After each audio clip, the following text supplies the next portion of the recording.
coopération bilatérale entre ces différents pays était au menu de ces entrevues. Explication Pierre Kibombe-Soumoui.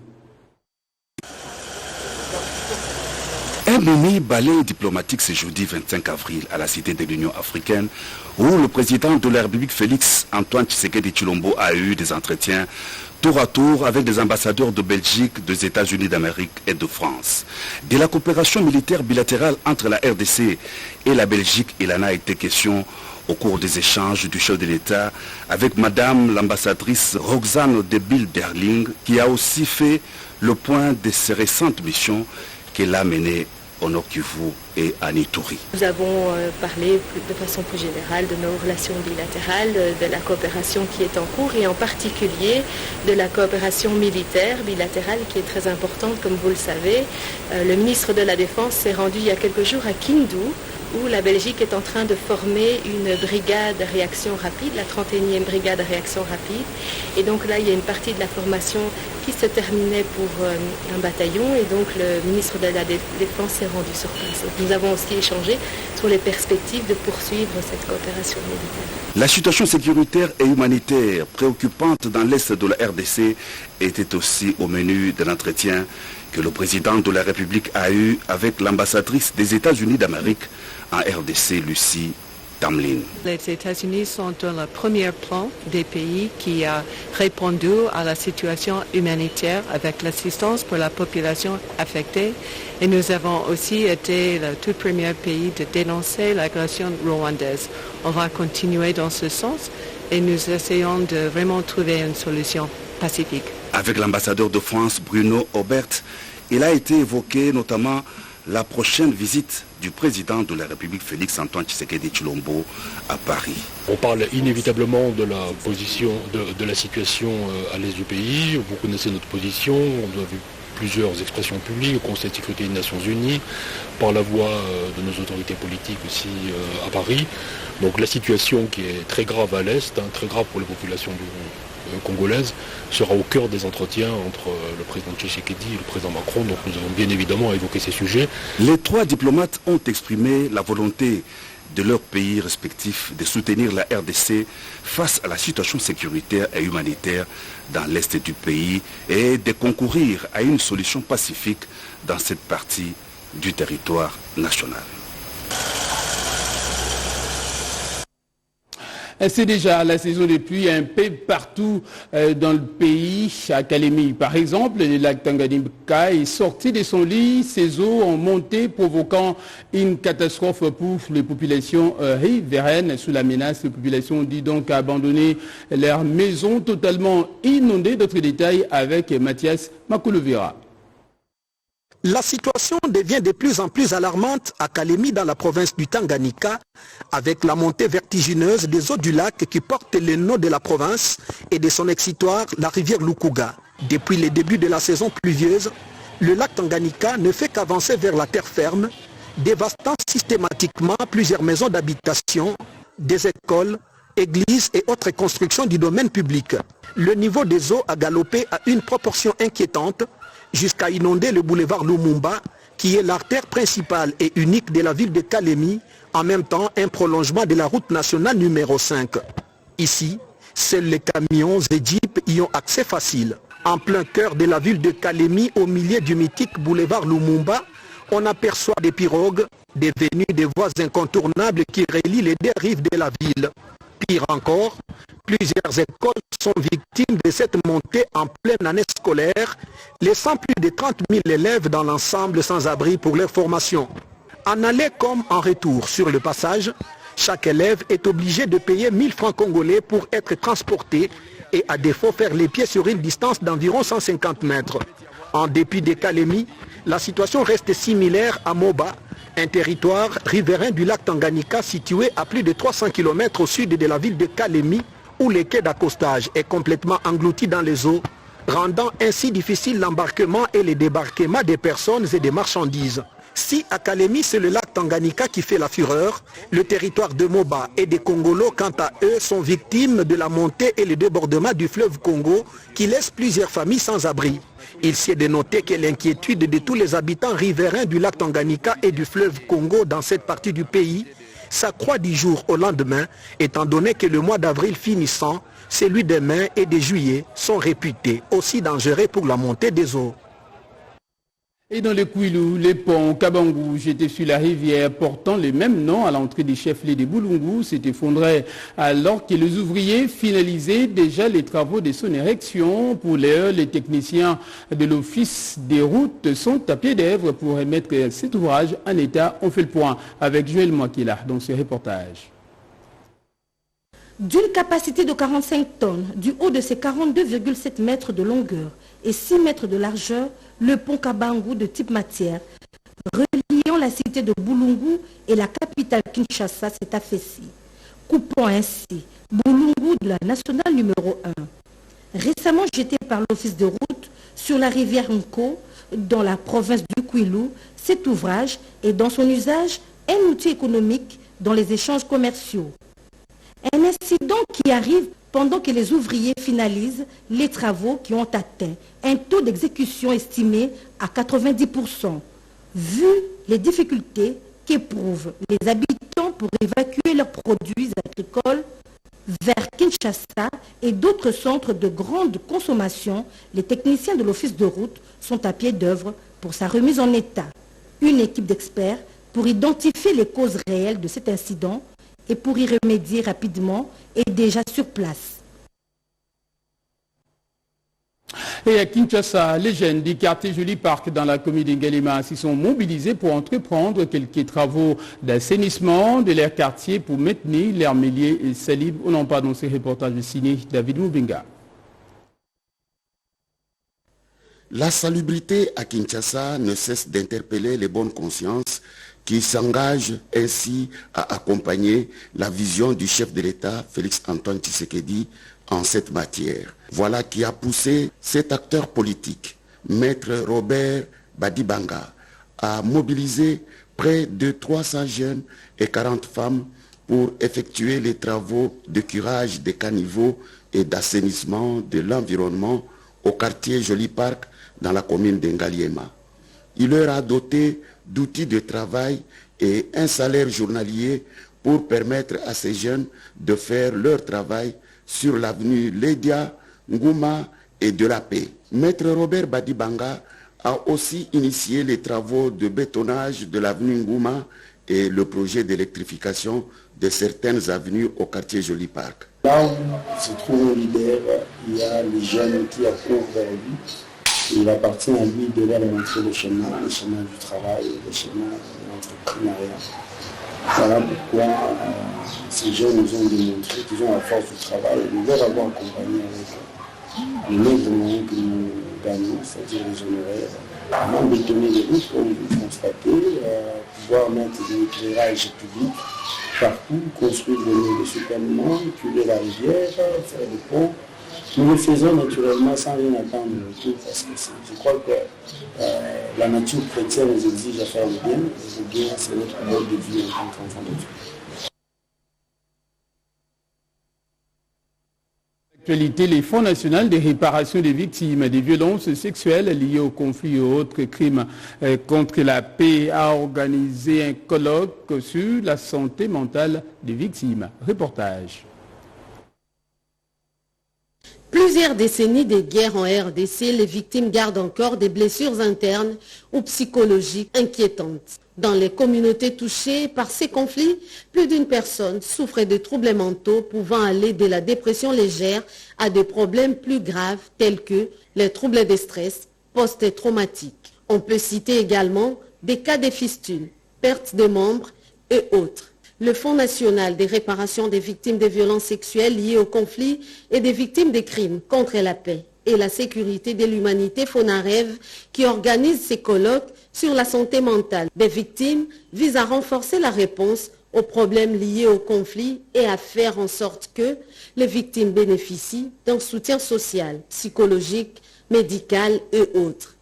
Le directeur général du FONAREV, Lucien Lundula Lolatui, a lancé un appel à la mobilisation des structures sur la santé mentale. Il est impératif que nous nous mobilisions collectivement pour soutenir ces personnes en leur processus de guérison et de reconstruction. Le FONAREV va composer avec la Suisse et l'ONG Frères de la Charité. Il y a un besoin d'attirer l'attention sur les maladies mentales qui constituent un problème pour les victimes, mais ces problèmes-là sont exagérés dans les cas de violence. Je pense que c'est vraiment le moment pour échanger les différentes approches, pour identifier des défis et aussi des choses qui ont marché ici et ailleurs. Pour nous, c'est vraiment une occasion de faire connaître la santé mentale au grand public et surtout la santé mentale des victimes de violences sexuelles. Les FONAREV entend combler cette lacune en renforçant la capacité locale de manière à stabiliser et améliorer le bien-être psychologique et psychosocial des victimes. Tout à fait autre chose. Le 8e anniversaire du décès du chanteur congolais Gilles Chungu Membadio Penekikumba dit Papa Wemba a été commémoré hier à Kinshasa. Une messe d'action de grâce a été d'ailleurs dite à l'esplanade du monument érigé en son honneur. C'était à Matongé. Explication Gaëtan Magalona et Yolande Voka pour les reportages. La place Monakin de Matongé est transformée en ce 24 avril 2024 à une paroisse à ciel ouvert. Une messe d'action de grâce est dite en ces lieux en mémoire de celui qui était considéré comme le chef du village Molokai, le Kouro Papa Wemba Bakaladia Kuba. Devant le vice-ministre de Mines, bourgmestre de la commune de Kalamo, personnalités politiques et autres, ainsi que la veuve Amazon Maria Rose, l'officiant du jour a fortifié l'assistance.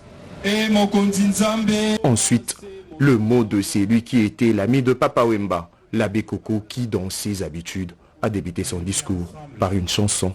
Pour le vice-ministre Godard Motemona, Jules Wembadio reste une icône de la musique congolaise. Papa Wemba, d'abord c'est une star planétaire. Papa Wemba c'est une histoire. C'est une histoire de la musique congolaise, c'est une histoire de la jeunesse congolaise.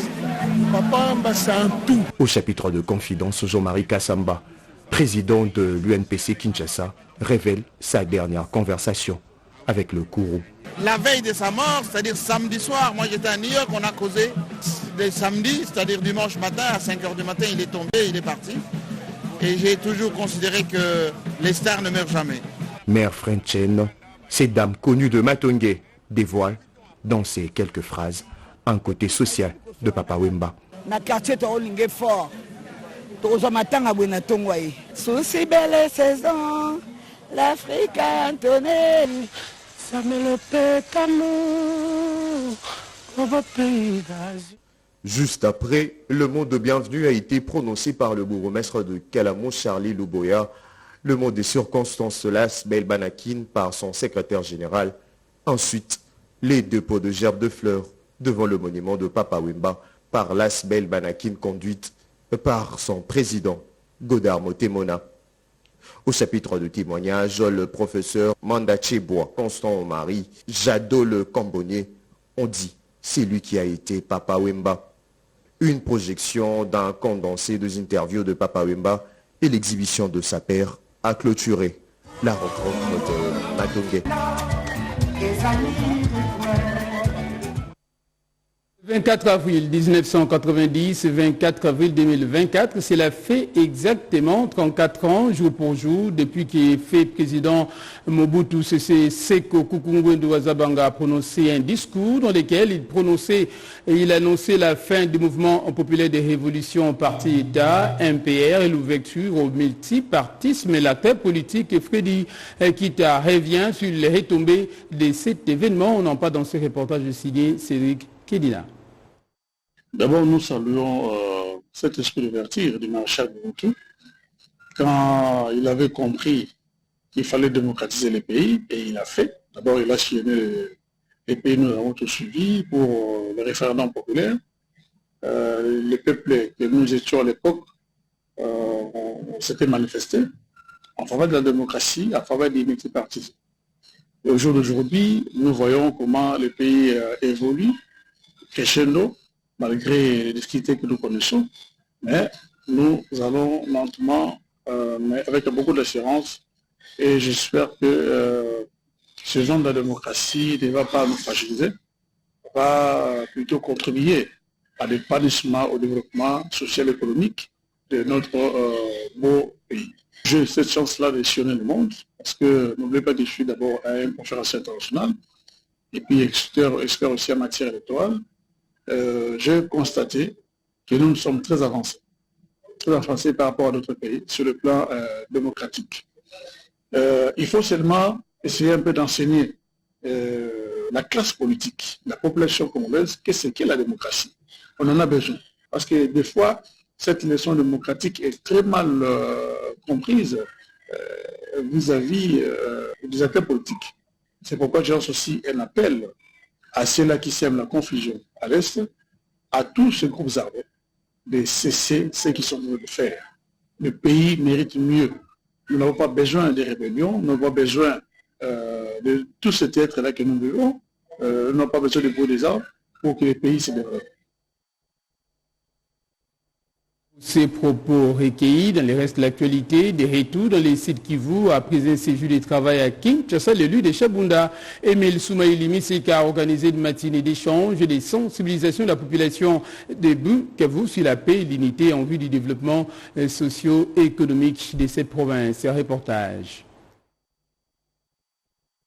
Le problème de la province du Sud Kivu préoccupe au plus haut point le président de la République, Félix Antoine Tshisekedi Tshilombo. C'est dans cette perspective qu'Emile Soumaïli Miseka a appelé au cours d'une rencontre la population de la ville de Bukavu à la paix, la non-violence et à l'unité, ainsi qu'à la cohésion sociale et à la cohabitation pacifique entre des communautés pour l'intérêt de tous, ceci en vue de construire un Congo nouveau et prospère. Emile Soumaïli Miseka a exhorté la population et les acteurs, la société civile locale, à barrer la route à ceux qui font l'apologie de la division de la province du Sud Kivu. Il a en outre sollicité l'activation d'une synergie pour le développement de la province du Sud Kivu, question de faire bénéficier la province les énergies positives de ses enfants. Ces jeunes entrepreneurs engagés a saisi par ailleurs cette occasion pour remercier très sincèrement le président de la République pour sa vision d'encourager une participation massive des jeunes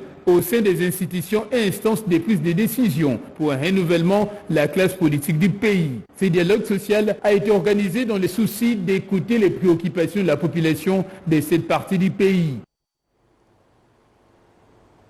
Et aujourd'hui, nous sommes le jeudi 25 avril et c'est la journée mondiale de lutte contre le paludisme. À cette occasion, le ministre de la Santé publique, Hygiène et Prévention a souligné dans un message, entre autres, l'engagement du gouvernement de la République dans la prévention et la lutte contre cette maladie en République démocratique du Congo, dont en voici un extrait. Chers compatriotes, mesdames et messieurs, la République démocratique du Congo se joint ce 25 avril 2024 à d'autres nations du monde pour célébrer la 17e journée mondiale du paludisme, maladie appelée communément malaria. Le poids de ce fléau tient aux dégâts dont il est responsable et qui en fait une catastrophe lente et silencieuse, particulièrement dans notre pays, deuxième sur le plan mondial à en supporter le fardeau. La 17e journée mondiale du paludisme sera célébrée sous le thème « Le genre, l'équité en santé et les droits humains » et sous le slogan « Accélérer la lutte contre le paludisme pour un monde plus équitable ». Cela sous-entend une focalisation sur la lutte contre cette endémie affaiblissante et dangereuse en vue d'en éviter l'aggravation tout en ayant en ligne de mire son élimination pour un monde équitable. Ce thème nous invite-t-il à ne pas baisser la garde face au paludisme, mais plutôt de renforcer nos stratégies de lutte et de faire progresser durablement le combat contre cet ennemi mortel de longue date. L'introduction dans les prochains jours, dans notre pays, du vaccin R21 Matrix M, recommandé par l'OMS dans la lutte contre le paludisme, s'inscrit donc dans cette logique. Ce vaccin, dont les effets sont satisfaisants et cités aujourd'hui comme exemple d'innovation en santé, est une avancée scientifique pour tordre le cou à cette endémie chez les nourrissons et les enfants de moins de 5 ans. L'atteinte de 0 cas de paludisme en RDC constitue une interpellation adressée à nous tous sans exception, que nous habitions en ville ou en milieu rural. Cet engagement ne doit pas se limiter à la parole, mais plus se traduire dans les actions quotidiennes. Parlons politique. À présent, le secrétaire général adjoint de l'IDPS Tshisekedi, Jean Tezo, a procédé au lancement d'une série de séminaires de formation pour les cadres et jeunes de ces partis présidentiels sur les bases de l'informatique. Alain Bikaï nous dit un peu plus. C'est parti avec la formation des cadres et des jeunes du parti présidentiel sur l'informatique, précisément les logiciels Excel. Pour les coordonnateurs nationaux du corps de l'élite scientifique de l'IDPS, Dr Soft Mukuna, cette formation s'inscrit dans le cadre des renforcements des capacités des jeunes cadres dans l'entrepreneuriat. Bientôt, cette structure technique de l'IDPS va ouvrir les portes de l'école de la diplomatie à l'intention des cadres de ces partis, a-t-il annoncé. Après la démonstration faite par les formateurs, ingénieur Maximilien Canida, le secrétaire général adjoint de l'IDPS, Jean Tezo, a salué cette initiative avant de procéder au lancement de cette formation en présence des recteurs de l'UNIKIN, de l'UPEN et du secrétaire général académique de l'Istandolo. À la fin de la cérémonie, ces responsables académiques et cadres de l'IDPS n'ont pas caché leur satisfaction. On peut avoir un grand diplôme, mais sans l'informatique, vous êtes quasiment analphabète. Le parti du président de la République met une place importante sur la formation qui permettra d'accomplir le rêve du président de la République, celui de faire de ce pays, dans ce pays, de nombreux jeunes millionnaires. Je me retrouve dans cette session parce que je suis formateur depuis 44 ans. Il s'est dénoté que l'école de l'élite scientifique de l'IDPS a déjà ouvert l'école des langues avec le concours de l'université de Kinshasa. Les fédéraux de l'IDPS, Kananga et Matadi se plaignent et dénoncent les comportements malveillants des détracteurs de leur cadre Barnabé Mouakadi, qui pourtant fait la fierté du parti présidentiel dans l'exercice de ses fonctions. Images et commentaires. Les comités fédéraux de l'IDPS Kananga Matadi ont été surpris par les fausses allégations portées contre Barnabé Mouakadi, cadre de l'IDPS, par un groupe d'individus sans qualité ni mandat. Pour les fédéraux de Kananga, ce haut cadre fait la fierté du parti présidentiel et du chef de l'État, Félix Antoine Tshisekedi Tshilombo, dans l'exercice de ses fonctions. L'IDPS n'est ni de loin ni de près concerné par cette dernière, qui impute intentionnellement le parti Mosaïque cité d'avoir proféré des propos injuriés à l'endroit de son Excellence, Monsieur le secrétaire général Augustin Kabouya Tshilomba, qu'on veut opposer à son fils, homme de Dieu, Barnabé Mouakadi, DG de la DGI, signalant que ce dernier est membre de l'IDPS Tshisekedi, l'unique à avoir doté notre fédération d'une permanence au centre-ville de notre province. Pour ces de Matadi, Barnabé Mouakadi est une espèce rare à protéger et une école de gestion orthodoxe des finances publiques. Celui-ci fait preuve de son savoir-faire avec beaucoup de prouesses et fait notre fierté en sa qualité de cadre du parti ainsi que la fierté de toute la République démocratique du Congo. Nous dénonçons jusqu'à la dernière énergie les comportements affichés par quelques individus mal intentionnés de la ville de Kananga pour une guerre de positionnement politique. Comme un bon élève de l'école des Sphinx, Barnabé Mouakadi reste focus sur les objectifs professionnels. Les combattants Barnabé Mouakadi a un mental d'acier et les perturbateurs ne vont pas l'atteindre. Et en bref, avant de poursuivre cette édition du journal, la Direction générale de la radio-télévision nationale congolaise, RTNC, condamne avec la plus grande fermeté et énergie l'agression barbare dont a été victime le mercredi 25 avril 2024 M. Karba Touaki, son chef de service de la station provinciale de la RTNC à cet effet, elle demande aux autorités publiques compétentes de ne ménager aucun effort pour arrêter les auteurs de ces actes ignobles et les mettre hors d'état de nuire. La radio-télévision nationale RTNC espère que ces agents continueront donc de travailler en toute sécurité dans la province de l'Ituri. Dans le reste de l'actualité, ouverture ce jeudi de la 63e convention du district 409 du Lions Club à Hilton Hotel hôtel ici à Kinshasa. En prélude de ces assises, une conférence débat a eu lieu pour présenter les vrais profils de ces mouvements caritatifs. Mireille Ndeke.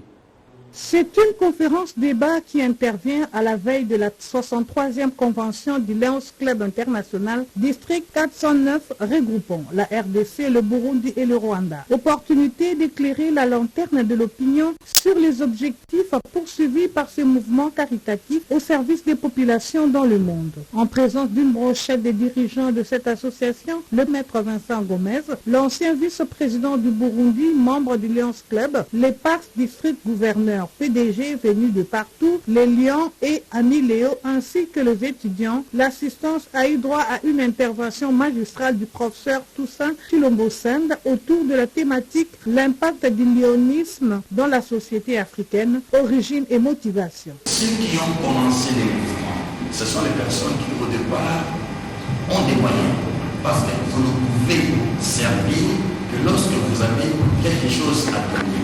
Et souvent, dans nos sociétés africaines, une fortune ne peut avoir l'origine que douteuse. Cette association a commencé, surtout dans notre pays. Il était sélectif.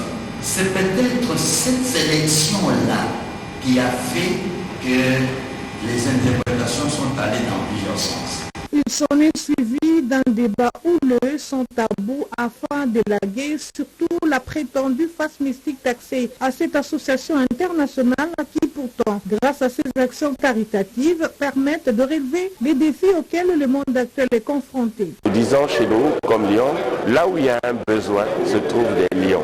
Nous sommes présents ici depuis 63 ans, nous agissons à travers des clubs, nombreux des noms illustres ne sont plus parmi nous. Lorsque vous entendez leur nom, vous vous souviendrez de ce qu'ils étaient, de ce qu'ils ont donné et ils demeurent encore dans nos souvenirs. Donner à autrui est un problème de cœur et non de poche. Telle est la devise du Lions Club International. Avant de refermer complètement cette édition du journal, l'avenue Ngouma dans la commune de Ngalema sera fermée de circulation dans son tronçon compris entre les avenues Kitambo Magasin et entrée Saint-Luc 2, et c'est jeudi 25 avril 2024 que jusque demain 26 avril à partir de 22h30 à 5h du matin. C'est la suite aux travaux de réhabilitation qui sont donc effectués sur cette avenue Ngouma. Le directeur provincial de l'OVD Kinshasa a pris au conducteur d'emprunter quelques voies de déviation qui sont donc prévues. Nous y reviendrons avec force d'État dans nos prochaines éditions. C'était les journaux de la rédaction. Merci de l'avoir suivi où que vous soyez dans le monde. Merci également à toute l'équipe technique et la rédaction. Restez bien entendu sur notre antenne. L'information se poursuit en français également dans les autres langues de diffusion. Merci et à la prochaine.